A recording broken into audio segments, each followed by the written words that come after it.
Assalamualaikum warahmatullahi wabarakatuh. Hai anak-anak, apa kabarnya hari ini?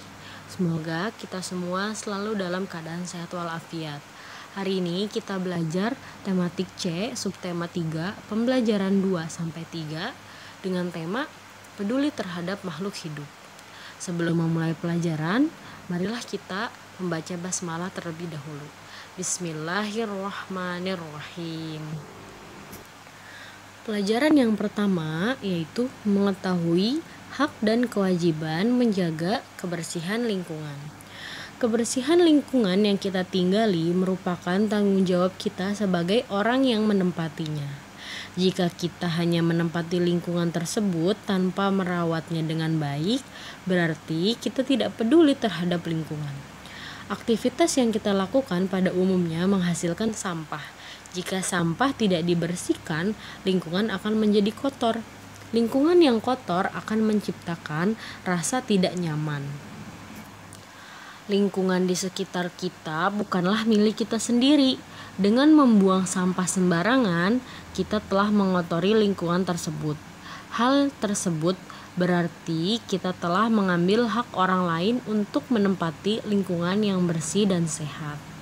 Nah, berikut beberapa contoh hak menjaga kebersihan lingkungan. Yang pertama, kita berhak mendapatkan lingkungan yang rapi, resik, dan sehat. Kita berhak mendapatkan udara yang sehat dan bersih. Kita berhak mendapatkan air yang sehat dan bersih. Kita berhak mendapatkan lingkungan dalam hal budidaya dan menikmati hasil dari tanaman yang dibudidayakan. Yang terakhir, kita berhak memperoleh lingkungan yang aman dan nyaman, tidak bising atau rawan kejahatan. Jika kita sudah mendapatkan hak terhadap lingkungan, kita juga mempunyai kewajiban terhadap lingkungan tersebut. Nah, berikut beberapa contoh kewajiban terhadap lingkungan. Yang pertama, tidak membuang sampah sembarangan, tidak menebang pohon sembarangan, tidak memburu binatang sembarangan, mengurangi penggunaan bahan-bahan kimia yang bisa merusak lingkungan, melakukan penanaman kembali atas penebangan pohon yang dilakukan, menjaga ketentraman dan kenyamanan bersama, dan tidak bising atau mengganggu orang lain. Pelajaran selanjutnya yaitu mengenai karya montase. Karya montase adalah suatu karya seni yang disusun dari sejumlah gambar yang diambil dari berbagai sumber gambar. Gambar tersebut dipotong sedemikian rupa, kemudian digabungkan hingga didapatkan hasil akhir yang utuh. Hasil karya montase menggunakan kertas sebagai unsur karya. Montase menggunakan potongan gambar berupa benda dari koran atau majalah. Perbedaan karya montase dan kolase. Montase adalah karya yang menggabungkan potongan gambar-gambar dari koran atau majalah. Sedangkan kolase yaitu menggabungkan bahan-bahan seperti kertas atau daun untuk membuat benda atau membentuk gambarnya. Pelajaran selanjutnya yaitu manfaat penghijauan lingkungan dengan tanaman obat keluarga atau toga. Setiap perilaku manusia berdampak pada lingkungan. Misalnya, saat kita membuang sampah sembarangan, lingkungan akan menjadi kotor dan tidak terawat. Begitu juga saat kita hendak melakukan penghijauan di lingkungan sekitar. Selain lingkungan menjadi rindang dan udara menjadi sejuk, banyak manfaat yang kita peroleh dari hasil penghijauan tersebut. Kita dapat melakukan penghijauan dengan menanam tanaman obat keluarga atau toga. Toga biasanya ditanam di setiap rumah. Toga memberikan banyak manfaat bagi orang-orang yang menanamnya.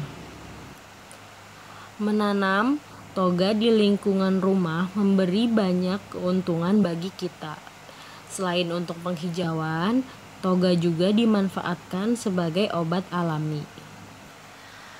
Berikut beberapa contoh tanaman toga. Yang pertama yaitu kunyit. Manfaat kunyit sebagai tumbuhan masakan. Bumbu kunyit juga dapat menyembuhkan berbagai penyakit.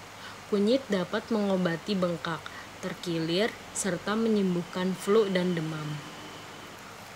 Bawang putih. Manfaat bawang putih sebagai bahan masakan. Bawang putih juga bermanfaat untuk mengobati penyakit kulit seperti kutil dan jerawat, serta dapat menurunkan darah tinggi. Bawang putih merupakan sumber antioksidan yang diperlukan oleh tubuh untuk mencegah perkembangan bakteri, jamur, dan virus. Tanaman kumis kucing. Manfaat kumis kucing mengobati masalah ginjal mulai dari batu ginjal hingga radang ginjal. Selain untuk mengobati masalah ginjal, manfaat lainnya adalah untuk mengobati rematik, asam urat, hipertensi, dan diabetes. Selanjutnya tanaman jahe. Manfaat jahe. Jahe bukan hanya sebagai tumbuhan yang bisa menghangatkan tubuh saja. Jahe juga bermanfaat mengatasi masalah pencernaan, mengurangi mual, mengurangi rasa sakit pada otot, mencegah penyakit kulit, melindungi dari kanker. Tanaman lidah buaya. Manfaat lidah buaya. Tanaman yang bermanfaat untuk kecantikan. Manfaat lain dari lidah buaya dapat mempercepat penyembuhan luka, mengurangi plak gigi, menurunkan gula darah, melancarkan sembelit, menyembuhkan sariawan, dan sebagainya. Tanaman sereh atau serai.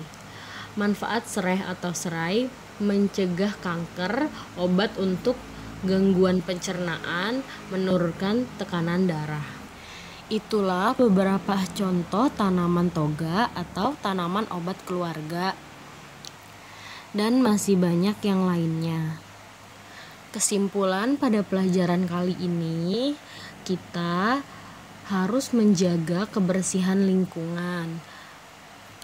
Bisa juga dengan cara menanam tanaman obat keluarga atau toga di rumah, karena bermanfaat untuk bahan masakan atau untuk tanaman obat.